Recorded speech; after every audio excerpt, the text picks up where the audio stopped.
பாபா ஓர் கருணாலயம், பாதம்தான் கமலாலயம்.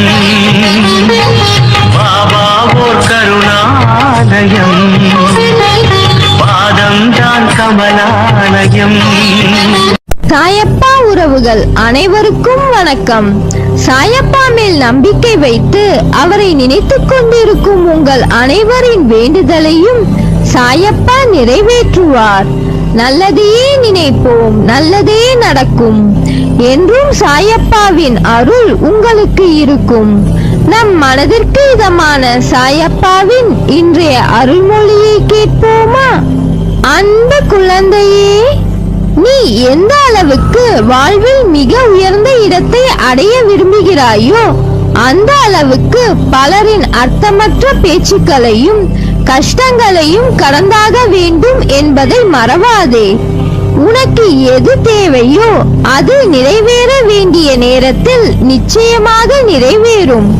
உனக்கு என்று உள்ளது உனக்குதான், அது வேறு யாருக்கும் போகாது. உனக்கென்று இல்லாதது ஒருபோதும் உன்னை சேராது. நீ மற்றவர்களிடம் எந்த அளவுக்கு பணிவாக இருக்கிறாயோ அந்த அளவுக்கு எல்லா விதத்திலும் உனக்கு அது நல்லதுதானே தவிர எந்த வகையிலும் நீ தாழ்ந்து போக மாட்டாய். மனதை நீ வெளி விஷயங்களில் திசை திருப்ப விடக்கூடாது. வாழ்வில் உனக்கு கடமையாக அமைந்த வேலைகளை நிறைவேற்றும் வேலை தவிர நேரத்தை அவசியமற்ற செயல்களில் வீணாக்காதே. நீ யாருக்கும் சிறிதளவு கூட தடைகளையோ தொந்தரவுகளையோ விளைவிக்காதே. உன் வேலைகளை எல்லாம் நீயே செய்து கொள். நீ எந்த நிலையில் இருந்தாலும் சரி, எப்படி இருந்தாலும் சரி, எவ்வளவு கீழே இருந்தாலும் சரி, உனக்கு இன்னும் வாய்ப்பு இருக்கிறது, மிகப்பெரிய வாய்ப்பு. நீ மனது வைத்தால் உனக்குள் இருக்கும் எல்லாவற்றையும் நீயே சுகமாக சரி செய்து கொள்ள முடியும். உன் மனதின் சக்தி இந்த பிரபஞ்சத்தை விட பெரியது. உன் மனதின் சக்தி இந்த பிரபஞ்சத்தை விட பெரியது என்பதை உணர்ந்து செயல்பட்டால் உன்னுடைய வாழ்க்கை இனியதாக அமையும். நம்பிக்கையோடு நான் கூறும் வார்த்தைகளை பின்பற்று. இது என் வாக்கு, நான் பார்த்துக் கொள்கிறேன். நீ வெற்றியின் உச்சத்தை நிச்சயம் அடைவாய். குழந்தையே, வாழ்க்கையில் சில பேர் நம் மனதிற்கு மகிழ்ச்சியான நினைவுகளாக இருப்பார்கள். சில பேர் உன் மனதிற்கு பாடத்தை புகுட்டி அனுபவம் என்ற நினைவுகளை உனக்கு பரிசளித்திருப்பார்கள். அவர்கள் உன்னை காயப்படுத்தினார்கள், உனக்கு துரோகம் செய்தார்கள், உனக்கு கஷ்டத்தை கொடுக்கிறார்கள் என்ற சூழ்நிலைக்கு நீ தள்ளப்பட்டால் அமைதியாக இரு. உன்மேல் படர்ந்துள்ள கர்மா என்ற தூசியை அவர்கள் துடைத்து இருக்கிறார்கள். அந்த கர்மாவில் இருந்து யாரும் தப்புவதில்லை. எல்லோரும் அதை மாதிரியான சூழ்நிலைகளை சந்தித்துத்தான் ஆக வேண்டும். எது வந்தாலும் அதை நேருக்கு நேர் சந்தித்து அதை துணிச்சலுடன் தாண்டி செல்லும் மனம் இதற்கு முன்னர் உன்னிடத்தில் இருந்ததா என்று யோசித்துப் பார். இப்போது உன் பாதையில் நீ உன் வெற்றிக்கு தனியாக உழைக்க தொடங்கிவிட்டாய். இனிமேல் உனக்கு வெற்றி கொண்ட நேர்முகம்தான்.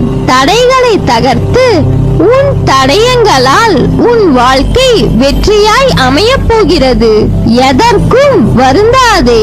உன்னை அழுத்தும் எல்லாவற்றையும் துணிந்து தூர எறிந்து நடைபோடு. உன் வாழ்வில் பார்த்த விஷயங்கள் உன் மனதில் ஆழமாக பதிந்துள்ளது. அதையொட்டி மனதளவில் உள்ள பாதிப்பு தான் உன் எண்ணங்களால் வெளிப்படுகிறது. உன் ஆதங்கம் எனக்கு புரிகிறது. உன்னை எப்படி மாற்றிக்கொள்வது, ஏன் இந்த நிலை எனக்கு என உன்னுடைய கண்ணீர் அனைத்திற்கும் என்னிடம் பதில் இருக்கிறது. ஆனால் அவற்றை உண்மையான மனதோடு ஏற்றுக்கொண்டு நடைமுறைக்கு கொண்டு வருவதில் தான் உன் பிடிவாத குணம் தெரிகிறது. அன்று உன்னிடத்தில் ஆசைப்பட்ட அத்தனை மாறுதல்களும் நடக்கும். அதனால் நீ எதற்கும் பயப்படாதே, கலங்காதே. உன்னில் நிச்சயம் வெற்றி என்ற தீபத்தை நான் ஏற்றுவேன். குழந்தையே, மனம் தடுமாறுகிறது, எப்போதும் அலைப்பாய்ந்தபடி இருக்கிறது. அதை அடக்கி நிலைப்படுத்தும் வழி என்ன? நம் மனம் எப்பொழுதும் எதை பற்றி ஏனும் சிந்தித்துக் கொண்டே இருந்தால் தெளிவான முடிவுகளை எடுக்க முடியாமல் தடுமாறும். குறிப்பாக சின்ன சின்ன விஷயங்கள் அவ்வப்போது நடக்கும் போது அதை பற்றியே பெரிதாக்கி பார்ப்பது மனதின் இயல்பு.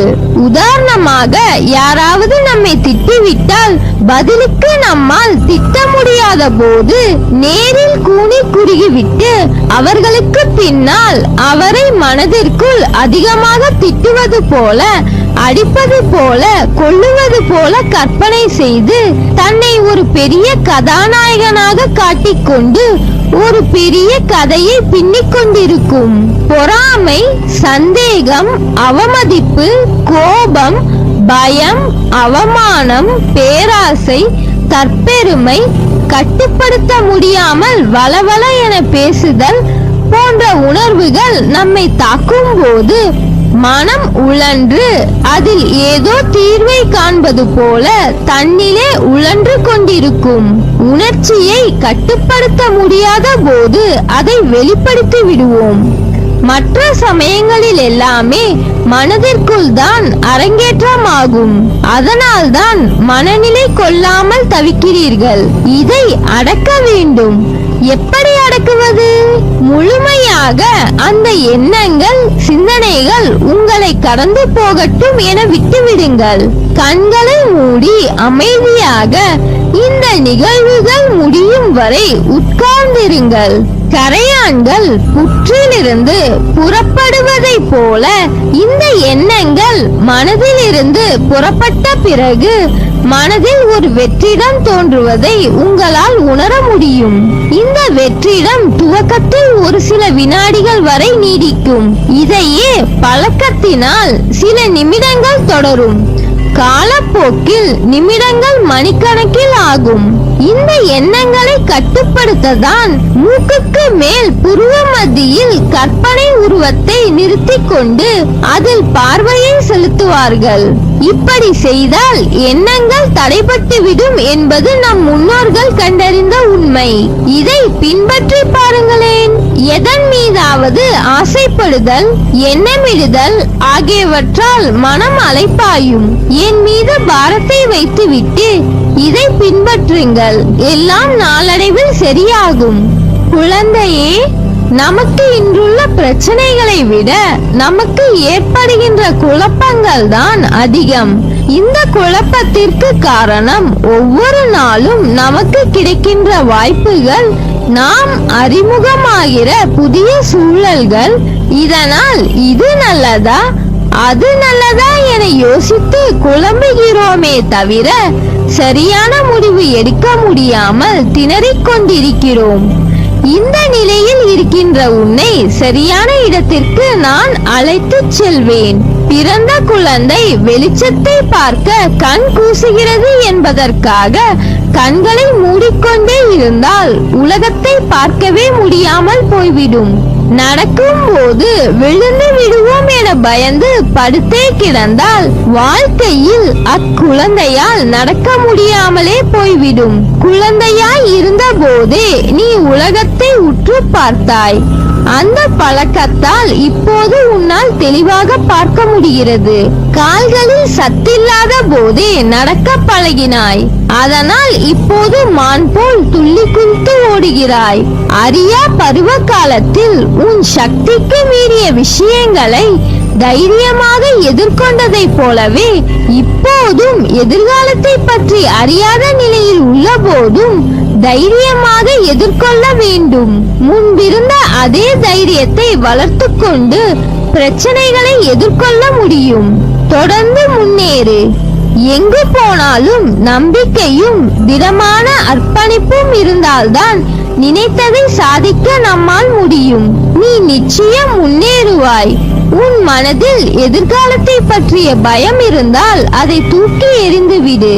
என்னை நினை, பொறுமையோடு என்னை நம்பு. பயமில்லாமல் உன் முன்னேற்றத்திற்கு வித்தாக அமையும் வார்த்தைகள் தான் உன் கனவுகளை உனக்கு பொக்கிஷமாக கொடுக்க முடியும். என் மேல் நீ கொண்ட நம்பிக்கையும் பொறுமையும் உன்னை எப்போதும் காக்கும். நான் உங்களை மறக்க இயலாது. நீங்கள் என் அனுகிரகத்தை விரும்புகிறீர்கள். நீங்கள் எனக்கு மிகவும் நெருங்கியவர்கள். நான் உங்களுக்கு மிகவும் நெருக்கமானவன். எப்போதும் உங்களுடனே இருப்பேன். நம்பிக்கையோடு நீ உன் கடமையை செய். உனக்கான அந்த நல்ல நாள் நிச்சயம் உன்னை தேடி வரும். மகிழ்ச்சி, ஆரோக்கியம், நற்பெயருடன் எல்லா செல்வ வளங்களை பெற்று சீரும் சிறப்புமாய் வாழ்வாய். அதற்கு நான் பொறுப்பு. உன் அம்மாவாக அப்பாவாக என்றும் துணை இருப்பேன். நல்லதே நடக்கும். நீ என் பரிபூர்ண அருளும் ஆசீர்வாதமும் அன்பும் பெற்ற என் செல்ல பிள்ளை.